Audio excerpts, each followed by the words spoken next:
Hey everyone, I'm Lawrence Sher, ASC member.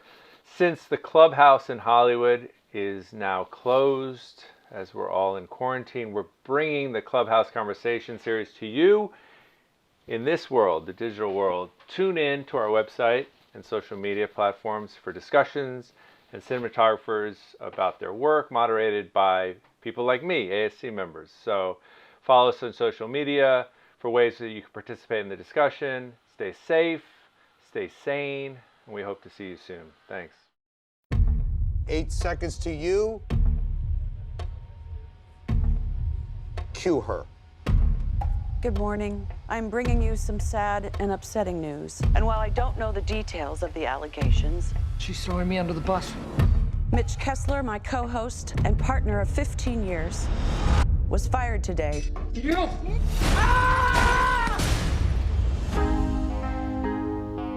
We are facing the biggest crisis in our history. My life just ended for no good reason. We're in the middle of an epic rebirth. Her sell-by date expired years ago. I want you to start grooming some new people. I don't fit the mold. What mold is that? Any mold, really? Your show sucks. Thank you. It's Thank barely you. news. I want wardrobe tests, screen tests, makeup tests. We need a contract. Where's legal? Ready? I'm ready. Most people want to trust that the person that is telling them about the world is an honest person.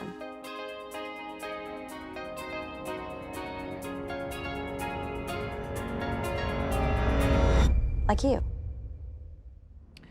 Yes. Your words spoke to America. People are noticing. They want more. Watching a beloved woman's breakdown is timeless American entertainment. I just need to be able to control the narrative so that I'm not written out of it. You stole my life. You left me in the woods with a pack of wolves. You just think I'm gonna do this? This chair could be yours. I don't want your job. Oh, honey, well,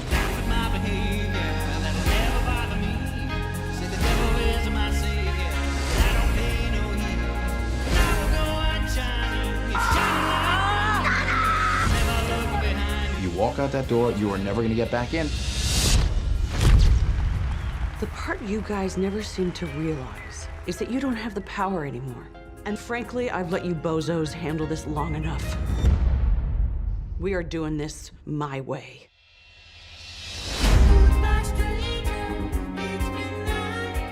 What happened to your TV? We had a disagreement.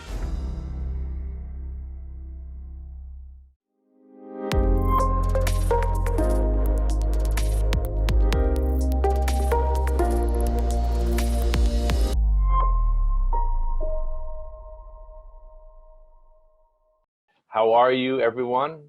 I'm Lawrence Sher, Larry, really. And we got Michael Grady today talking about the morning show, which I'm very excited about. I was a big fan of the show when it came out on Apple and watched it. And just super excited to talk DP to DP about this show. I've been a fan of Grady's work for a long time.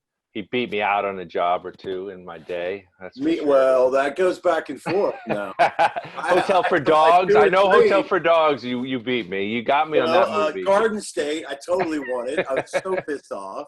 And then there was Grilled, I think it was called when I read the script. It was like a funny, weird comedy with Ray Romano and Kevin James. That's right. Yeah. I wanted that movie too, and you.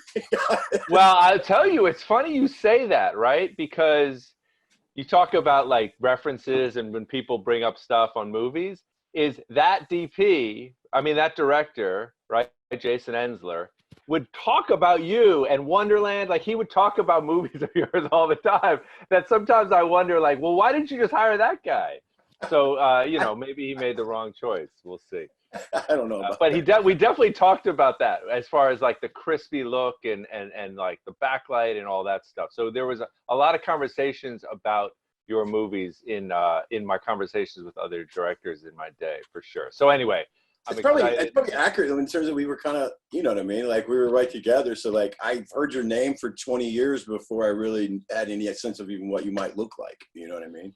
Well, and I think that's also kind of what's fun about this, COVID conversation, coffee and conversation experience, is that it's perhaps maybe now more of an opportunity for it to be like a DP asking another DP questions, which I've always wanted and thought was fun anyway. So here we go.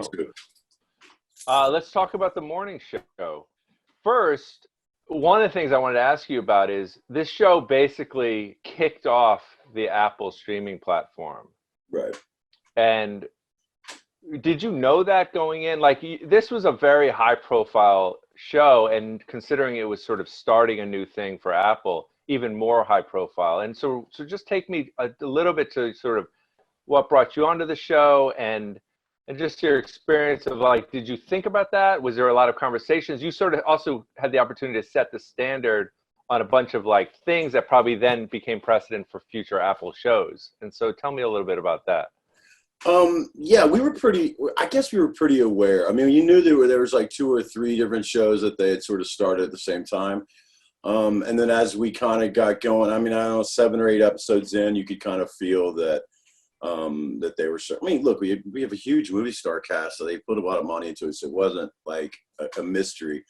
No, I don't think anyone thought it would become sort of the flagship that was in every Apple store and, right. Space everywhere. Because at the beginning, there were multiple shows that sounded pretty amazing. I mean, it was all Spielberg and M. Night, you know what I mean? They were all quite high-end, celebrated sort of people and projects.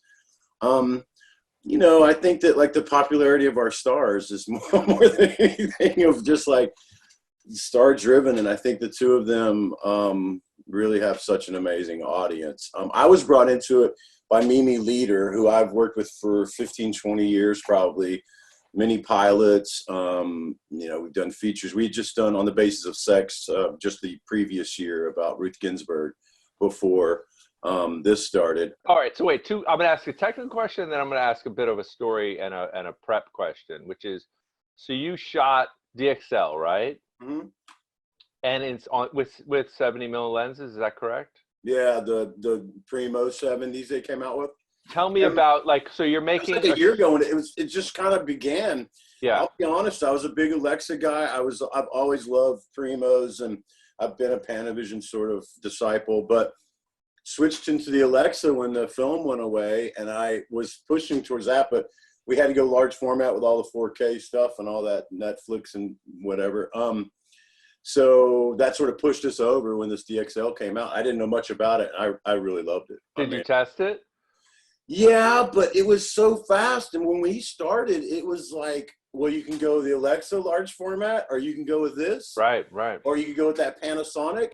But yeah, so we kind of went with we played with some other lenses and should we not? But yeah, we went with their whole new thing, because at the time, like, again, the Alexa, man, you couldn't really run Steadicam, because then you had real issues of like, because the thing's kind of big. Yes.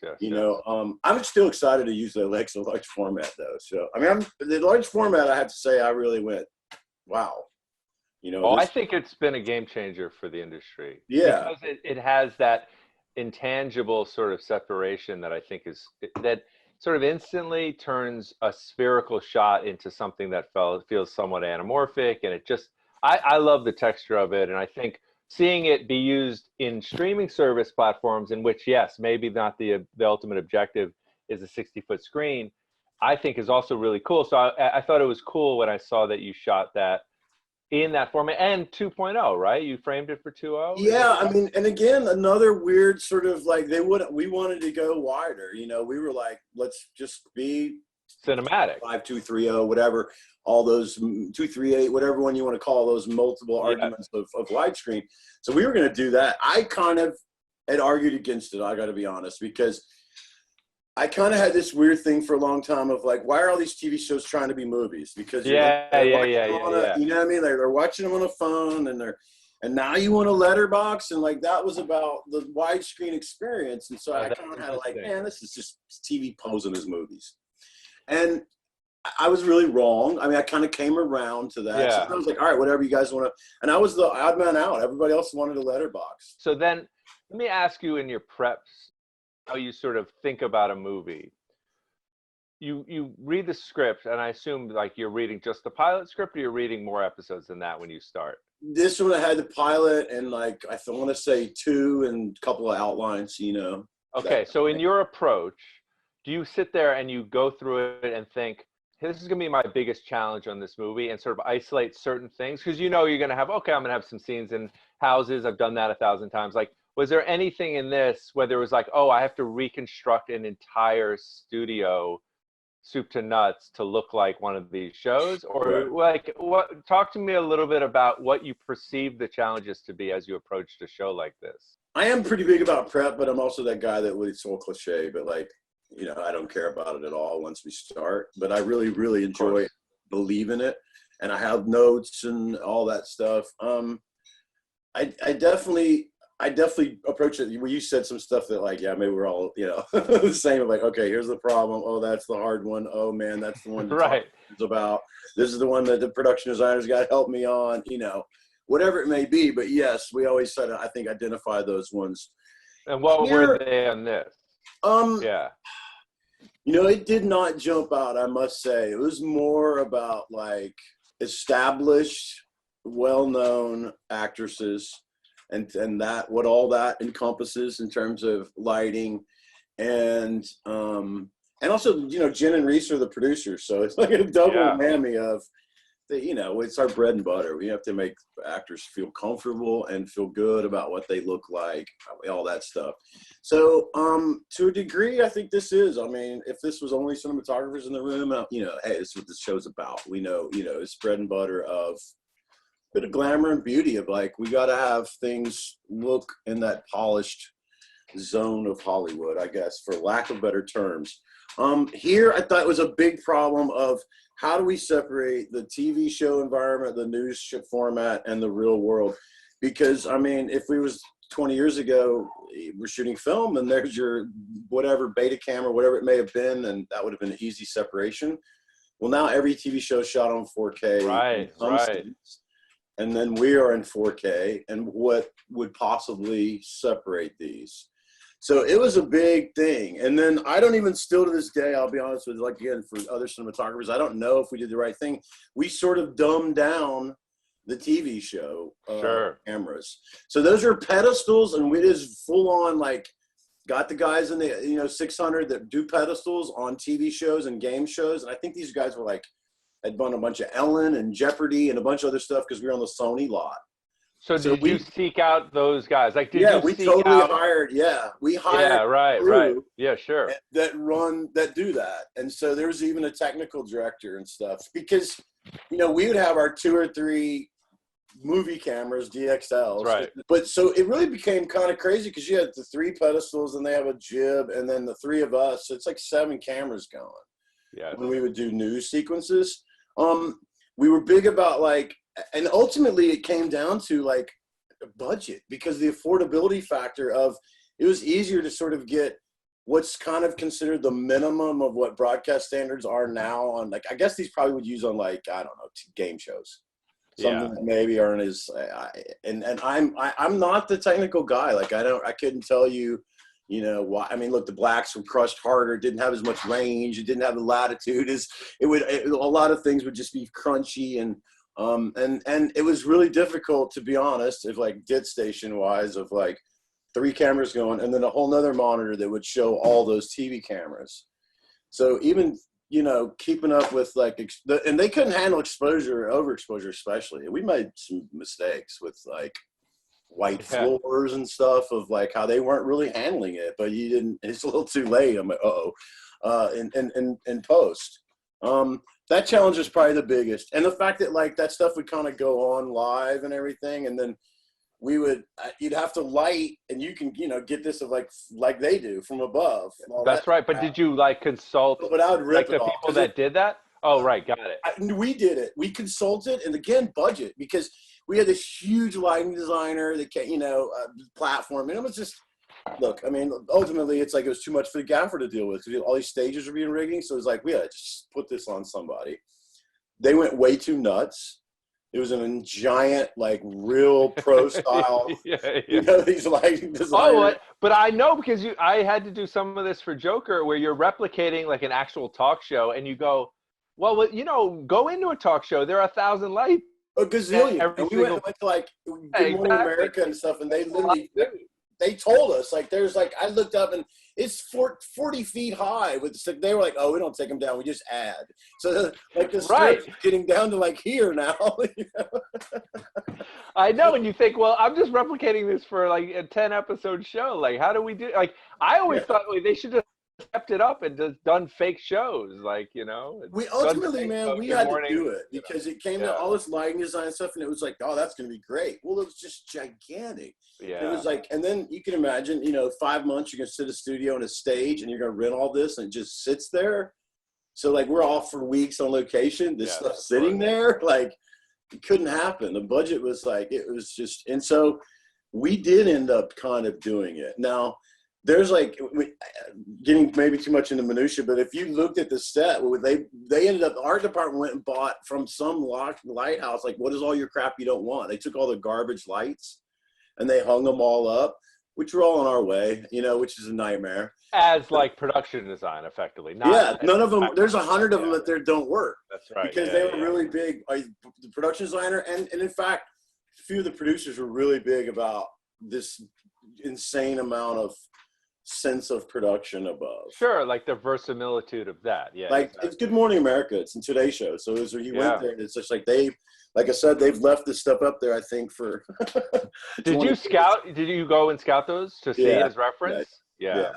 I mean, I struggled because of like, just like I was saying, it's like we'd have all the pedestals and maybe we're wide on a techno or something. We're going to come into them on their what we would call the teacup, I guess is this terminology of the main desk that they sit at. So anyway, so we'd have to light from above and all that junk. Of course. So you look closely, man, there's stuff that like all of a sudden there's the, you know, silk hanging like a diaper in the roof because I was like, I can't do this. Can't leave Jen Aniston and Reese Witherspoon. I remember seeing that at some point. Yeah. I'm just like, I don't care. They show their lights all the time. So I'm like, it's the way it is. So, you know, there's sometimes of, you know, us, we'd look and be like, well, wait a minute, they wouldn't have that.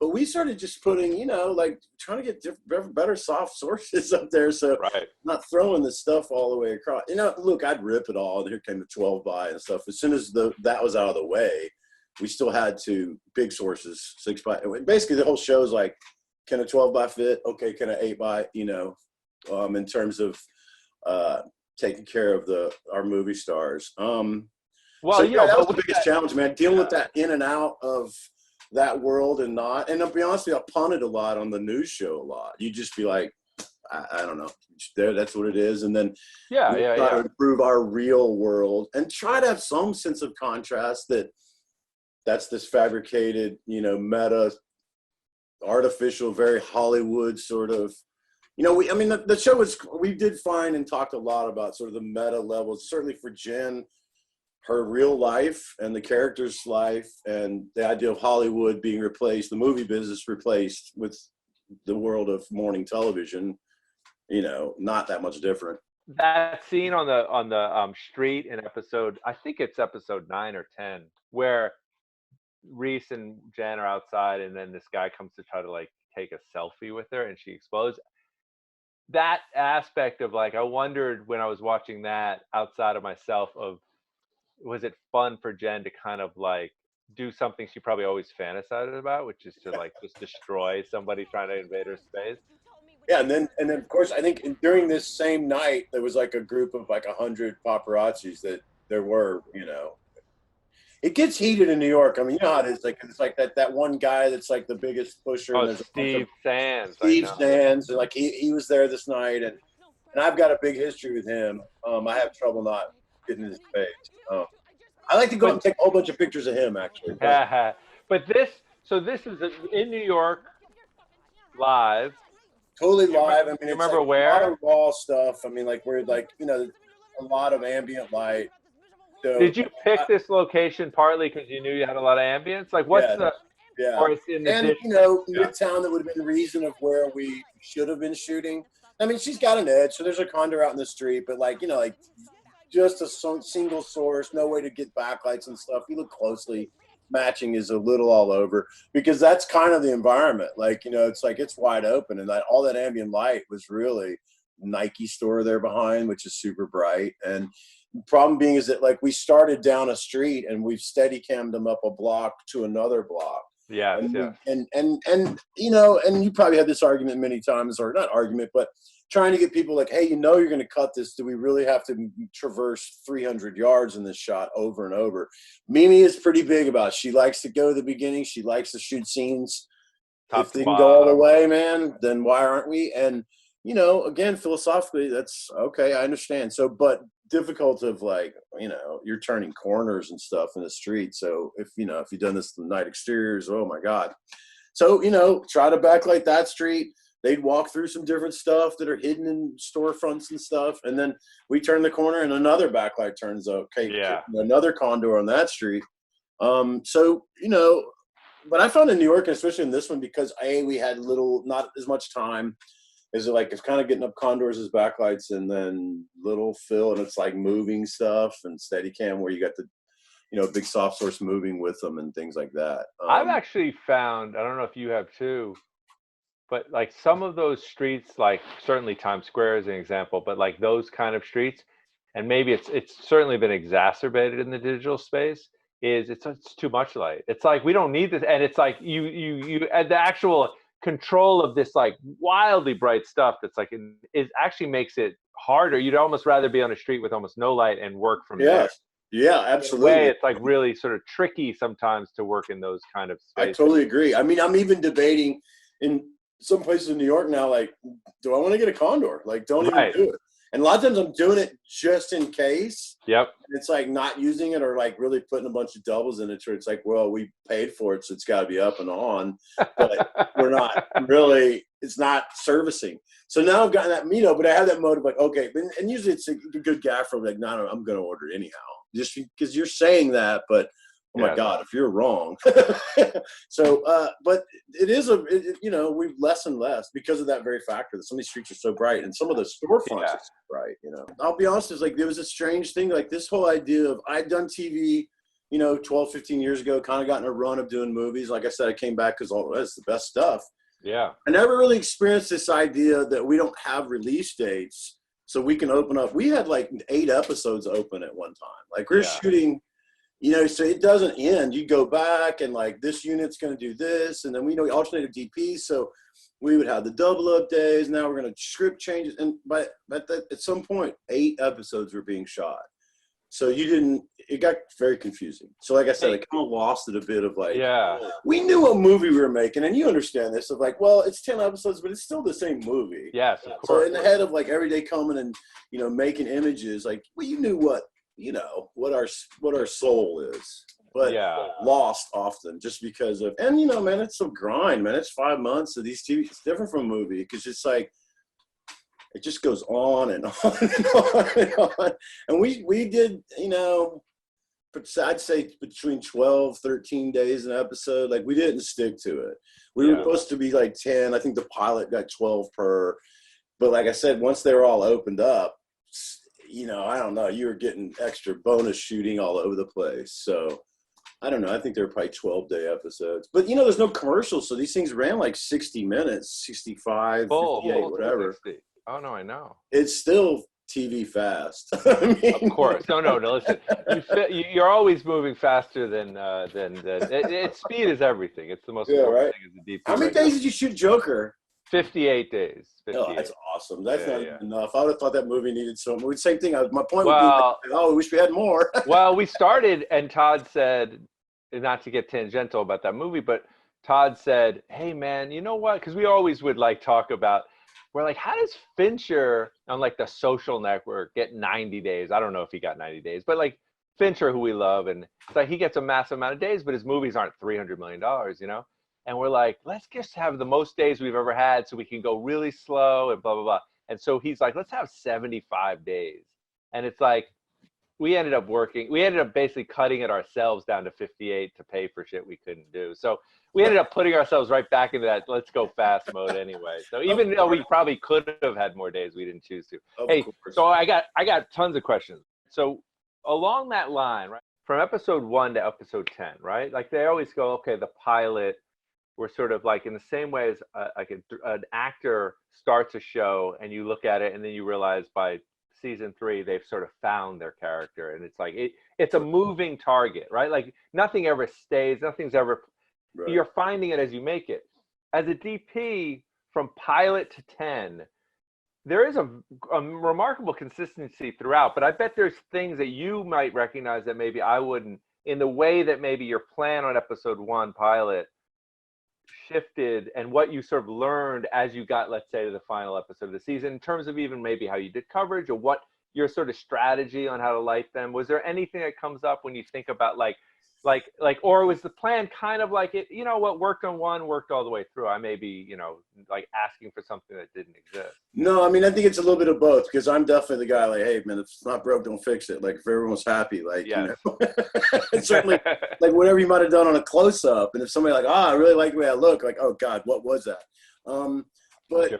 I think that, I mean, thank you for saying that, because I do think it changed, because I even went to both of them, like, and like, hey, you know, especially with Jen, I was like, you know, Jennifer, I've never really seen a dark, contrasty fall off face movie. I actually went back and looked through. I was trying to find like with her.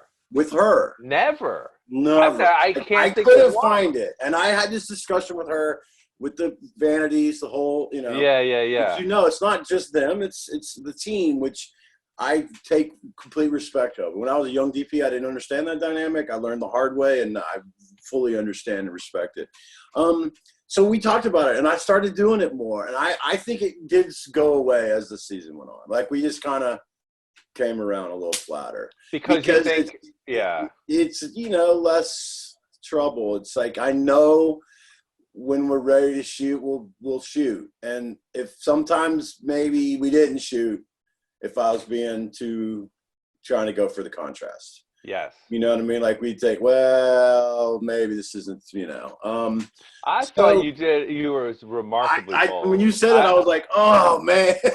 No, you know what I'm saying? It's marveling at it throughout. I really was. No, you gotta. I mean, we know, like, well, I was, you know, I'm coding this, but we know it's like, hey, flat. It's gonna be big sources. We're gonna, you know, and so that therefore, all the things, like I've always been big about termination. Like when you turn on a light, like before, what is it doing what I want it to do? Where does it terminate? Where does all the crap go that I don't want? So to me, I just have always thought that way. So yeah, backlight's easier. All the termination goes over there. It's out of frame. Don't have to worry about it. No flags needed. That's such a cool way to think about it. Well, it's also, and digital hasn't made that easier. It's made it harder because all of that sort of peripheral ends up like taking away the thing you're trying to do. Yeah, of course, in a massive way. Know, I don't know. And I mean, I think, you know what, it was way back in film school, and it was a session with Conrad Hall, which was my like hero. Yeah, me too. And he started talking about it. And he's like, when you're lost and you're scared and you don't know what to do and you think I can't light and I'm no good and all this, he's like, just start as far away from. And what was so amazing to me, it stuck with me, is this was, you know, multi-Oscar winning right? I don't think he'd done Road to Perdition. I think it was, I can't remember. But I mean, you know, he wasn't even around for a couple more years. And he was talking these terms of like, when I'm scared and I realize I think I don't know what I'm doing and I don't know how to light and I'm not any good. And you're like, wait a minute, you think that way? And he said a lot of this. Like he said, he didn't sleep the night before still, the first day of a movie. And that he's like, we all have that. I can never sleep. So anyway, so it was really, he kind of was onto this thing about the termination and where it goes and all that stuff. So I stole that from him. But to get back. It's funny that that's that Visions of Light thing. And Connie was the same for me, like from Butch and Sundance was really the thing that got me interested. Because you also had a similar thing to me where you got into filmmaking late. You were a bit more of a business guy. I was an economics major, right? Like I think you had a similar background where it was a bit more self-taught. And so you were looking for examples of these masters that demystified the whole thing. And I remember in that Visions of Light doc from years ago. Oh, yeah. Like, oh man, when I look back at my early stuff, he's like, I just realized how much I overlit and I screwed everything up. And you're like, but you won an Oscar. He's like, yeah, I screwed that up. It's like, and so I love the stories about it. I'm always that way. I mean, I don't know about you. I hate everything that sort of stuff.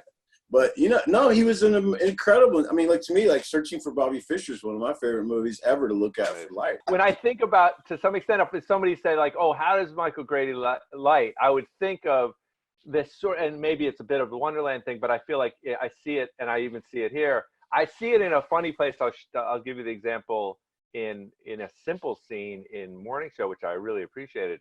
But it's like this sort of crispness of like a hard light just into the corner of a room, and just like it just feels like the light is alive. Like the light is like alive, right? There's like a life to it. That's awesome. I always used to way. I mean, look, I'll be honest, in film, I used to use so much more hard light and was like, always, it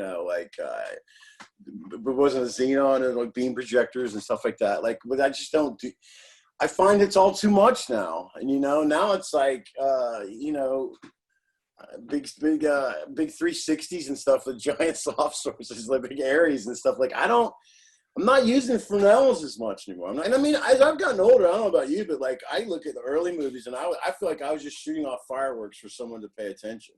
So I think everything's overlit, everything's over stylized, and I think stylized, not stylistic. Like we stylized it. It wasn't. That's not a good term, like too much.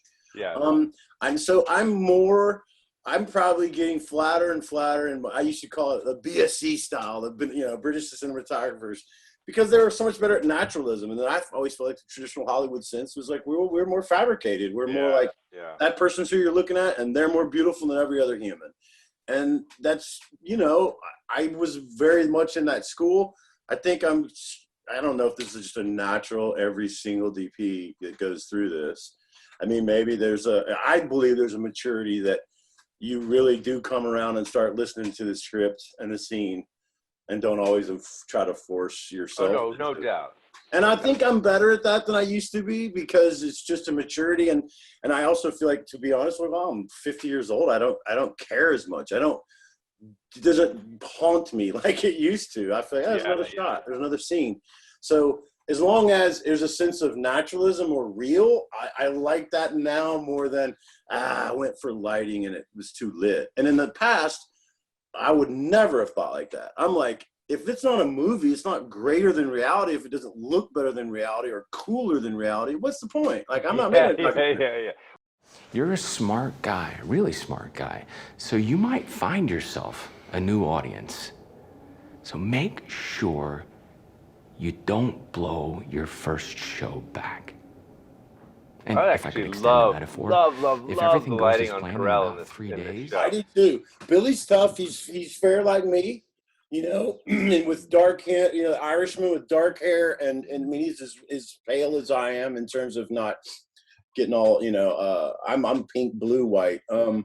So it's harder because, Carell's got that perfect, perfectly tanned skin. And I think there's something about, because it's identical sources, it's like I think a 12 by or 8 by in that room. And are you in a practical location, or this is on stage? Practical location, man. It's like 10 stories up. It sucked. We were way up in a building just to get some night views out windows and, shooting at night. I love the way Carell looks in this show so much. I do too. There, I agree with. Not always, but in that one, I do that close up, and it's big 8 by or 12 by, like I said, because you can see the room. We have enough room over there once that furniture was gone, and then a wrap. Another soft source. It's probably a 4 by or 6 by, maybe a 4 by 8 or 6 by. Yeah. I like this because she was just, it's like it foreshadows. It's obvious. It's a sad part of the story, and I do love in streets where people just walk up in silhouette. I don't mind that she walks up in a ta-da moment. It didn't betray it. It did bump. I liked it. I liked it a lot. Because to me in New York, you hit a street corner, which she is on the corner. You can't tell, but like, oh, well, that's where he comes absolutely. From. That's the sodium vapor, like lighting her up at that moment. I kind of, and also too, it's like a big shot. That's what are you going to do? They're going to walk up into it because we knew we were going to like this really long, slow push in. Because, this is like the most tragic probably part of the story. It's heartbreaking. But so do you start, let's say when you're lighting this, I'm just curious about your methodology, right? Like there's the condor, see it pop up? Yeah, for sure. That's all right. Yeah, don't bother me. But wait, I like this one. Because, if you knew what was going on, it's like we really tried to push and it's always art 101 cliche, because like literally pushing clouds into the frame of a silhouette. Of course. So it sounds so cliche, I think. But that's kind of, I think, what cinematography is, sort of. art 101, you know? They're bright, dark background. They're dark, bright background. Like, Yes, of course. I've done this shot like 5 times. This is from Wonderland where Val Kilmer gets up and it's roll a Dutch head up as they get up, and I don't know. In a traditional old-fashioned like a third axis Ronford kind of situation, Yep. or not like an Oculus sort of thing, right? They get up and pull it up and stick Yeah. I don't know why I keep loving to do that. Every time someone lays down and gets up, I'm like, oh, let's do that shot. See, I think there's so much lovely shape on everybody in this stuff that still feels exactly organic to the space, but yet, like, trust me, I use practical lighting so much, but actually, if you go back and look, it's often much flatter than this in a way that I really appreciated just as a fanboy DP watching it. Because I was like, you're sort of bringing it in each spot in a really lovely way. Oh, that's so cool. I mean, very minimal here. Like, I mean, this is LA making New York, so like, you know, we're off. Everything's longer, so stuff's out of focus. Mimi loves these tight profiles, and the show sort of became a thing. Yeah, so I noticed like, that. 2 profiles, like, it became like a motif that we did.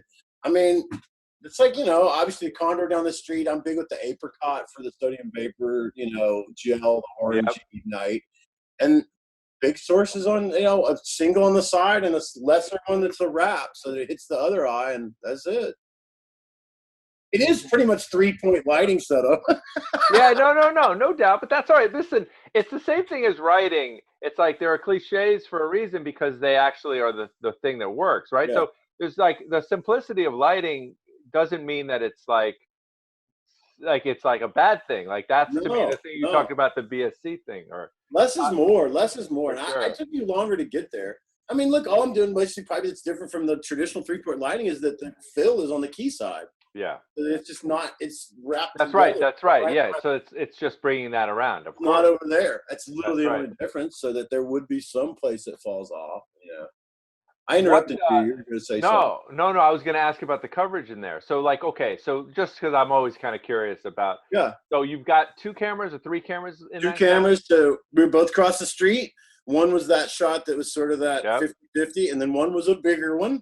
Yep. That was more sort of, I always call them Walker Evans, which is like in LA, like, well, we couldn't go big down the, you know, introduce the street because it's Los Angeles. So we really, I feel like, go against what you should do is we're going perpendicular into a wall. That's the antithesis of trying to make depth. But then I go, okay, I'll rationalize it in the, you know, the Walker Evans, everything straight on. So, you know, there's one of those, and then that one that ended up being in the movie. Then we jumped into the 2 profiles because we're still after that. Came in and we shaped the light, which is we dropped stuff that was hidden up in that awning and stuff. So we came down lower, added stuff to those profiles, and they went together. And then we jumped on an over single. Yeah, with the 2 cameras, and there that was it. That's right. And that was also like, that's the end of the day. That's the last scene at like, you know, 3 a.m. So we probably did that midnight to 3 a.m. And so pretty, if you think about it, just 2 in a row, 2 in a row, 2 in a row, 2, you know, there's three angles. So wait, you brought up LA there for a second. Is most of it was shot in LA or all of it? Yeah, most of all of it.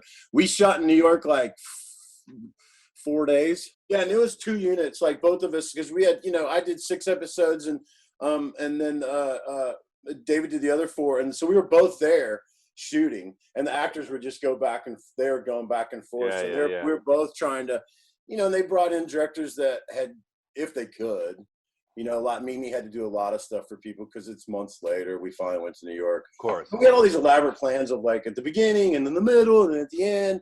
And then it just, of course, becomes the one thing. Pile it up. And then, you know, again, budget. And as it goes on, it's like, and then we pull off a few scenes like that. And they go, hey, let's pull this from New York because you guys can do it. And I was scared. I thought the show, I was like, man, this is Today. This is Good Morning America. This is about New York. This is a disaster. We're not shooting enough New York. I don't feel it. I mean, this was earlier on when I was like, I wasn't sure. I wasn't revealing my cards. This is the thing I thought was going to doom the show, that it wasn't enough of New York texture, that you wouldn't buy it. And I mean, I should have known better, but my note was, oh, you shot it all in New York. Oh, you're too good. Man, I actually was Sony like, oh, this must have been fun. Like, you shot it all in New York, and like, you know, I mean, would have literally. been more fun. So let's look at that one episode, because that can speak a little bit to the set that you were talking about that you guys had to build, which is such a huge part of the show. Push in, Gene. Get it all. We would like to share some information about our network. We believe Fred Micklin to have been central in creating an environment that silenced women who came forward to complain about sexual misconduct. Those motherfuckers! No! Oh, you do the Zolly. You can do a little Zolly here, right? Oh yeah. I like it. Yeah. Stretch out the old room. Yeah, there you go. I like it. But I love that. Like, he's not getting anywhere, you know. Yeah, perfect. Right.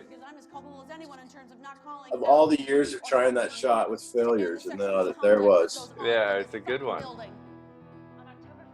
It only works really well if you have a techno crane. That way you can just get it quickly. 100%. Right? You do a million takes and they never get lined up.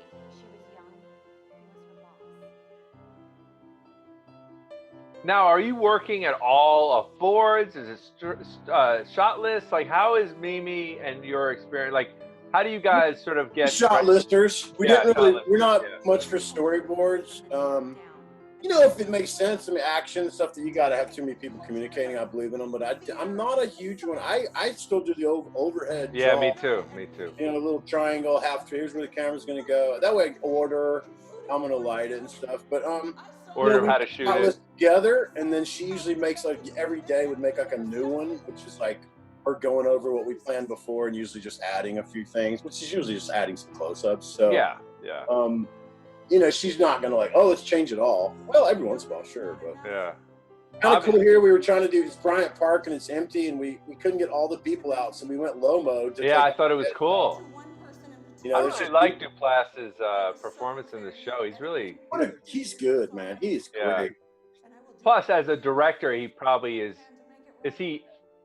I always feel like directors that act or actors that direct sometimes have just a different philosophy on set because they sort of get the sort of all of it. Yeah, exactly. He's always about like, how can I make it easier? Yeah, right. Here? You want me to just turn my shoulder? Would that help? Whatever it is, like he fully gets it, you that's know? always good. Or like, hey, should I get a tighter eye line? I mean, he'll even correct us. Like, should that eye line be tighter? I should lean in. But Well, never like that scene that I was telling you about. Remember, there's that wide shot, and he's like leaning on his knee. You know, it's like the one at and he's like at that awkward sort of thing, which I thought was cool. It's funny, like the network elements of this like final scene where it goes to the color bars is like reminded me very much of the sort of Joker thing of like they're just gonna, which you know, in today's day, I keep waiting for somebody to have this kind of like, I'm just going to do something live that is uncontrolled. I actually fantasize about this in our current environment of like somebody really just basically going, I've got a platform and I'm finally just going to like blow it all up. You know what I mean? Absolutely. Like to me, it's one of my favorite shots ever. Oh, it's awesome. Expressive. Totally lucky. Like to me, like, oh my God, he's sinking into a black circle as we go away. Oh, I know. I remember this is like one of my favorite shots in the show too. And the symmetry, and it's like, you talk about also an image that can endure as like just a still image. It's really. Yeah. And just like, you know, these pipes are going out, you know. You've got the windows, but are you also pushing through those windows in a soft a lot of neg, tons of neg. Everything was blacked out, all the windows behind. And there's windows on our right where the key side is that I left. There's probably some sunlight left, but that's where the soft stuff's coming through. And then there's probably there is one in the room that wrapped a bit. And then it's just tons of neg. I mean, we were hanging blacks everywhere on the left because that house is totally white walls. Yeah. So, you know, which is, again, the worst, you know, for nights or whatever. We had all these night scenes in that house with nothing but white walls. So, and it's one of these gigantic $30 million houses that you're not painting. You're just lucky enough you're shooting in. So anyway, but yeah, tons of negs. And then it was a big debate, but the techno crane wouldn't fit in there because the backside in the kitchen. So that's just the old track to the right with an offset arm. There you go. It's just coming down the, you know, skimming the top of that marble. With a stabilized head or no? Just a. Yeah, probably was. Well, only because sometimes the offset. And really, it all became because we had a crane outside for a different scene, and it was literally that shot evolved on the day, because we knew we were doing something like it, but it all kind of came together of, oh wait, we have the crane and we have the head because of later on. Actually, we had him sitting in multiple places and we were like, we're not sure, we'll see what Steve thinks. So it wasn't that, so I always just admit of like, oh wow. And I remember it was like after the first take where I'm like, oh my God, it's like a circle. He's going into a black hole. Oh, it's really none of this is thought through, man. It's just all happened, And I think that's like one of the best shots. So it's my point is like, I thought so hard about some stuff, and well, okay, whatever. There was almost no thought in that, and it just kind of happened. Not no thought, but you know what I mean. No. But that's we were going to pull away from him somewhere. That's right. That's right. it. Yeah, it's amazingly bold thing by Steve to take on that character, because he's pretty brutal through the end. Like he never. I mean, you've got these sort of counterpoint people. Like Yanko is a great counterpoint to the sort of like this whole conversation that the movie has that I thought was really interesting. About sometimes it can actually be like a relationship that isn't, exactly. Sullied one. Yeah, I thought that character was really good. Yeah, like I was rooting for them. I know, right? And I think that pays off so well because they don't speak. She just runs in. I don't care that you all see now. I'm just coming, and they're gonna hug and like each other. So the writing was awesome. I mean, like, and it was one of those things. It's like the whole time you're like, okay, I'm like I said, I was honest. Like I wasn't sure. I wasn't sure because I thought the pressure would be big that you go after the Me Too movement. So the critics are ready to go after you, and they're ready to go after this type of star power on a new Apple. Like there's a lot, I mean, when to answer literally your question before, those are sort of my internal pressures of like, I don't say pressures is probably a bad term, because it's like, I think that you make movies, you always have this. And for me, I feel like I don't get as nervous anymore, because the most nervous I've personally been is like, previous to this, I did this movie on Ruth Ginsburg. And so like when it's a real story about a real person and a person that counts, I get the most, oh my God, how foolish will you look if you're bad? Because this is not just a story about whatever, so when I did Notorious, I did a movie about Andy Warhol and Edie Sedgwick, that I had that. And so there was an evolution. I felt like, I don't know, these true story bio things are where the real pressure is. So I don't think this one had as much, but it had a more real, like, your industry sort of situation of like, I'm long-winded, weird thing I'm trying to say, but like, it's a strange, you'll understand this, on a TV show to have 3 really big movie stars. Oh, I on know. a TV show. So it's like giant, everything that goes with that. So we were big footprint parking lot, big trailers, big everything. And on a TV show that had to go and make days. That's the weird one. I'm kind of coming back to that answer, that question earlier. I think like that to me was where I was like, okay, that's where like new Apple show with the star power and stuff, like that's where the, But that matters. I mean, that's the thing. There are so many elements to a DP's job. And not the smallest of which is not having to do with lighting and camera placement. It has to do with say all the time, other things. Half of it is not cinematography. Yeah, of I course. mean, I truly believe. I mean, I've gone back and forth. I think there was a period in my career where I was like, oh no, 65% of it is not cinematography. Yeah, and some of it may be the therapist to a director. Is a good period of time, and a coach to them. Not coaching, I'm not trying to be belittling them if they were like, you have more experience or whatever, but coaching them, being like, hey, it's cool, we'll get it, it's gonna be okay, it'll be cool. Like I had a lot of first timers. I don't know about you, but I did a lot, and a lot of screenwriters that was their first movie, and then there was a period where even my agent said, yes, you're known as really good with first timers, and then I'm like, oh my God, do I have to break this? Like, you don't want to keep doing but that's a very big compliment, because I remember a producer saying to me, the thing you'll understand if you go to direct is at some point all directors feel like they're alone on an island, and they're just looking for another person to be on that island with them. And often the DP is that like number one person to just be another soldier in the fight with them, you know? And you hope that they realize, or and it's not always, I'm not always 100%. I mean, look, you could probably admit, like, oh, there's times where, no, I didn't. And it's a two-way street. You cross me enough, you are on that island alone. I mean, and I used to be bad about this. If you pissed me off enough, I left you on that island for a while until you swam over and said, I need help. I mean, like, and it used to be immature, but in a weird way, there was a few that it really worked. Like, they realized, you know what, it's not this. But that's, I think, what you're hitting on is the fact that, like, the director DP relationship is one that is not dissimilar than our own relationships with our partners, with our, like, meaning sometimes, that happens in a marriage, yes. where you're like, I'm going to leave you on this island for a little while to, like, see how it is without me. You really want to be a king shit? Okay, well, there you go. There you are. Exactly. But eventually, you want that marriage to continue. No, I mean, it's true. And I think the relationship is like, just the other day I was talking to someone, they were asking, hey, do you have a reel? And I was like, I haven't made a reel in a long time. They're like, why don't you make reels? That's hurts you. And I said, I know it does. But I have this hang up that I feel like if I have to show you like a 5-minute highlight reel, and you're a director that you're not going to sit down and watch my movie, like the whole thing, then we probably are not going to, I'm going to watch yours. If you're not going to sit down and watch my work, understand a little more before you decide to get married, because to your words, I think it's totally accurate. Like, well, then I don't care. Don't watch my movies, and good luck. Because, and that's not being, I'm not trying to be egotistical, because I'm not that, I'm not that. I've won no Oscar. I'm not a guy. I'm just trying to get a job, man. And I'm like, we're always fighting for him. So it's not like I'm like, oh, I'm too cool. No, it's just after this many years of it, it's so hard to do this. And I mean, I don't say that to be negative to people that are aspiring. It's a difficult, but it needs to be worth it for me.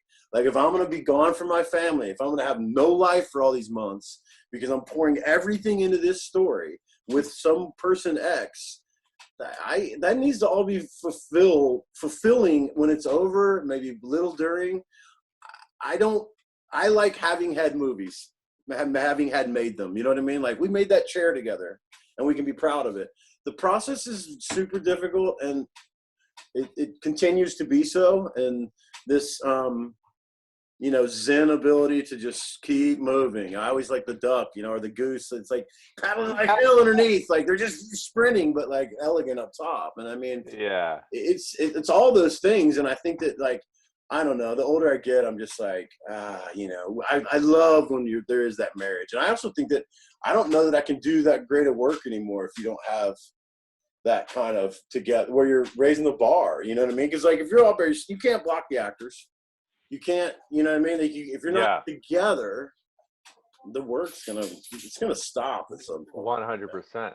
Yeah. But which is a weird thing. I mean, I cherish these relationships, and you know how it is, and you guys have that. We've done multiple things together, so that, like, that's why the Joker, in my opinion, it's why that blossomed. It's like, well, it's because there was a track record and a shorthand. And you could look at each other, and it might have. It was the most painful and the most fighting we've ever done, and all those things, right? But that's probably not. But that's my point, exactly. I love hearing that. I'm like, yes, that's like, the way it goes. Like, it nearly ended in divorce, and who knows? But that's also part of the experience. Well, but man, you guys, again, it was probably one of those things, like the pressure of it, the Well, we both also just wanted to, like, make sure it was the best. Like, we both had very high expectations. So and that it shows. And I mean, and like I hope people don't, like, I'm listening to us, and I'm like, I hope I don't come off wrong. And I know I understand you.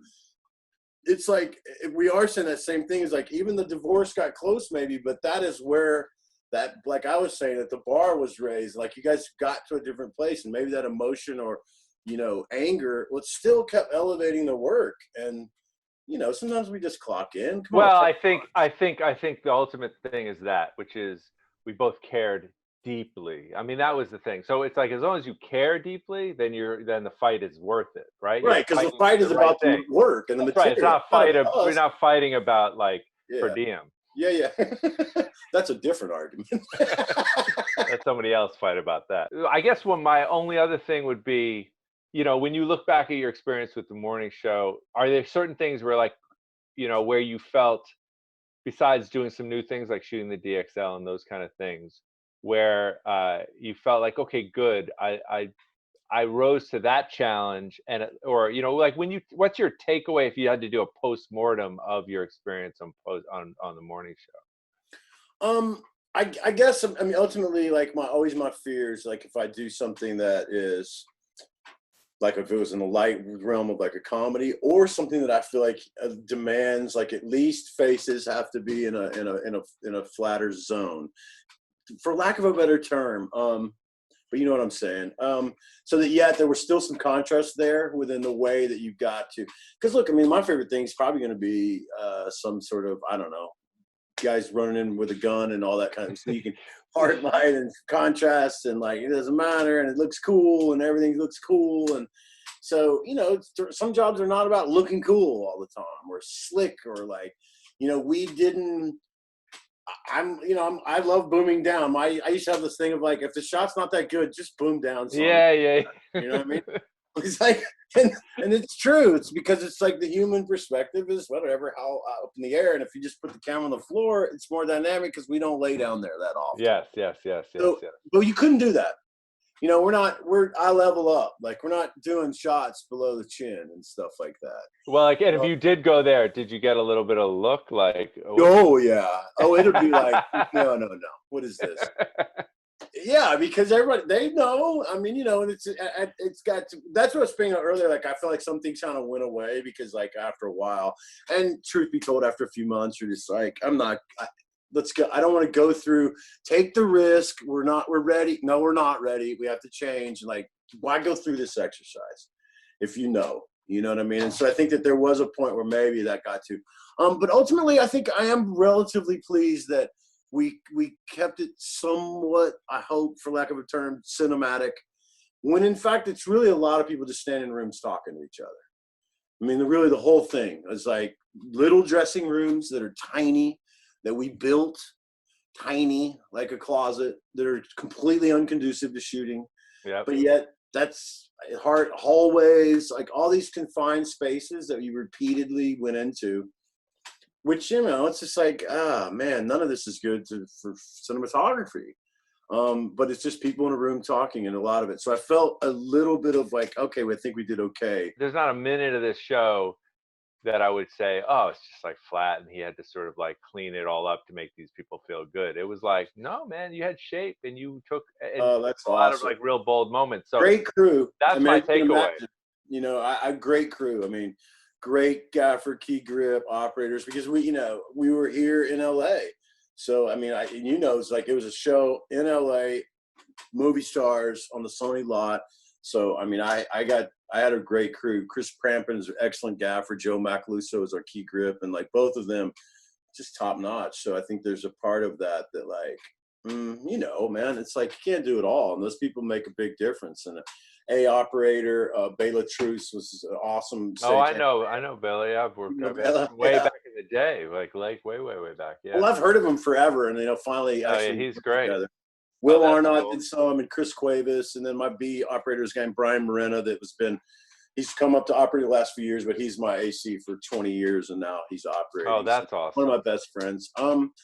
And so it's a great group, and you know, I do attribute to, I think that like, yeah, there's something about shooting in Los Angeles that I haven't done much of in a lot of years. That, yeah, it's the best crews. New York and LA. I mean, I still I probably gonna make people mad, but yeah, it it's Hollywood. So I think that it wasn't as normal for me, man. I've never worked here. I was in Canada, it's a rarity. Montreal, Toronto, and I love all those places, but like, you know, it's just being home is good. So wait, where were your stages? Were at Sony? At Sony. And obviously interior, this is like, let's play this one here. This is like on 30, that big old stage, weirdly. Translate outside, like like a backing, like a Roscoe backing or something? This one's green screen. And it is. Oh, there you go.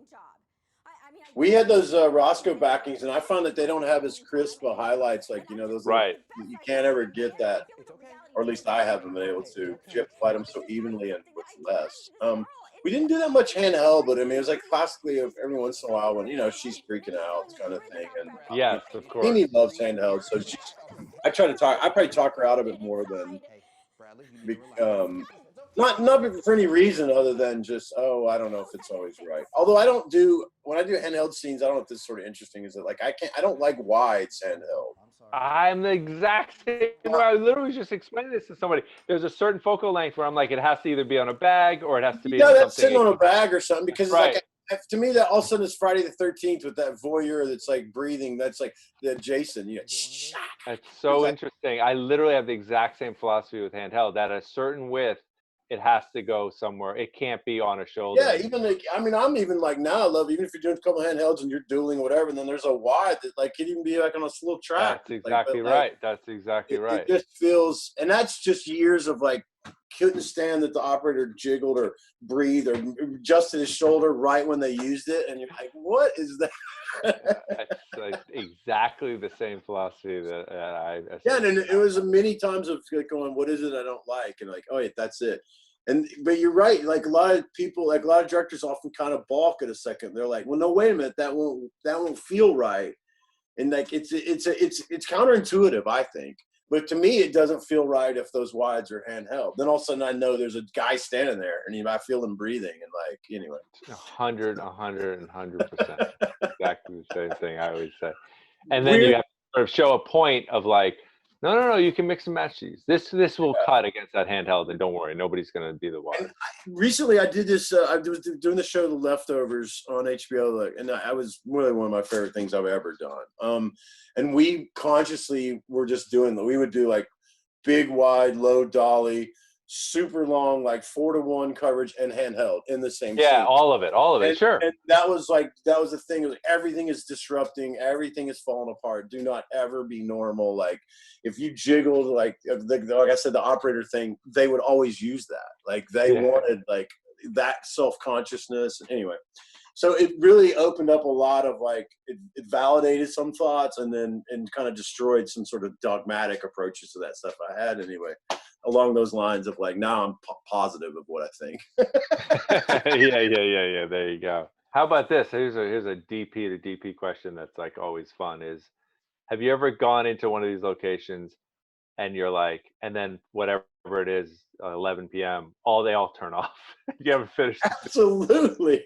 Where all the stuff you're getting for free is suddenly like all those things are on timers and they turn off. And you know what, man? I've totally had that happen. And I've even gotten to where I've been burned enough that I've remembered to ask location. Yes.